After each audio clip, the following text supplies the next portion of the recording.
So give me your name, year, and sport. Molly Joseph. I'm a senior and I run track and field. When did you first start running track? In fall of 2012 when I was in 6th grade. And when did you decide to come to South Carolina to run track?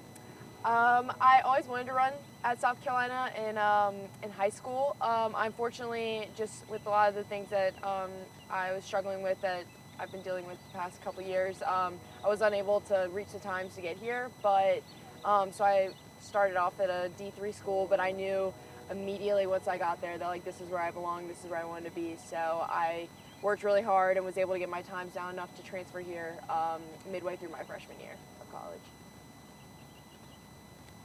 And walk me through your mental health journey since coming to college. So I was officially diagnosed with depression and an eating disorder about 2 weeks before I left for college. I'd had a lot of eating disorder behaviors and struggled with it a lot in high school, but they didn't really start showing and really affecting my life until right around when I got to college. And I struggled pretty much. It just progressively got worse, like because I just didn't really do much about it. I felt a lot of that shame that I was the only one going through it, and ultimately it really started having a negative effect on me and the people around me. And yeah, so sorry, I forgot something.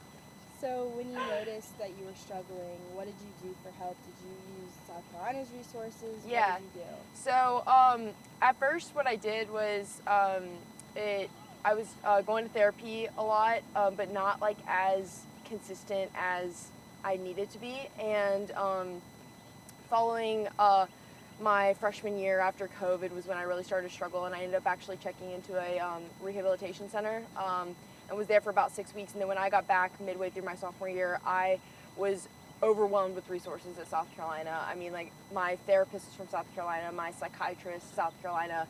They provided me with a great dietitian, and still to this day, I've been using all of those resources. And I think, a lot of it has been me finally kind of coming out and speaking about my struggles, but also just so many of the resources at South Carolina that have helped me kind of get back to where I am right now. And since being back, how's it been? It's been really good. I mean, it's been a very long and tough journey though, because I got discharged from treatment in January of 2021, and I was not able to start competing really until fall of 2022.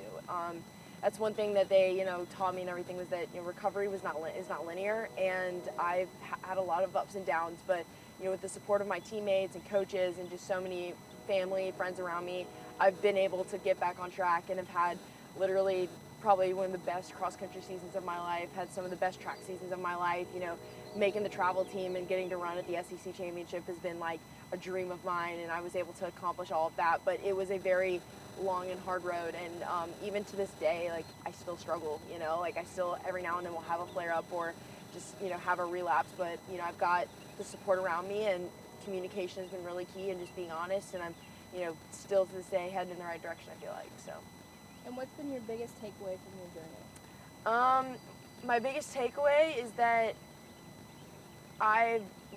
it took me going through all of this to realize that I'm not alone in this, and I never want anyone ever to feel the way I felt. I felt like it's so shameful and just never wanted to talk about it, and felt like I was just the only one that was struggling with this, and I knew people struggled with it, but it was more of like, I'm putting so much effort into this, why can't I get better? Like what's wrong with me? And I realized that's just like such a terrible way to think about it. And like getting help and being able to speak out about it, I realized how many people are struggling with it and just kind of how stigmatized it is. And so being able to kind of speak out about it and help others and bring a lot of awareness to mental health, particularly eating disorders and depression in student athletes, has been a really incredible thing, and more successful than I ever thought that it would ever be. Like I never thought I would get to a place where I'm sitting here talking about all my struggles. I thought I was never going to come out the other end, but and again, I still struggle to this day, but I feel like I look at myself as a success story that kind of was an athlete that was able to kind of come out the other end. So. And lastly, what is something you would want to tell another athlete struggling with mental health? I would tell them that you are not alone. You're supported. You don't feel like you need to do it all on your own as well.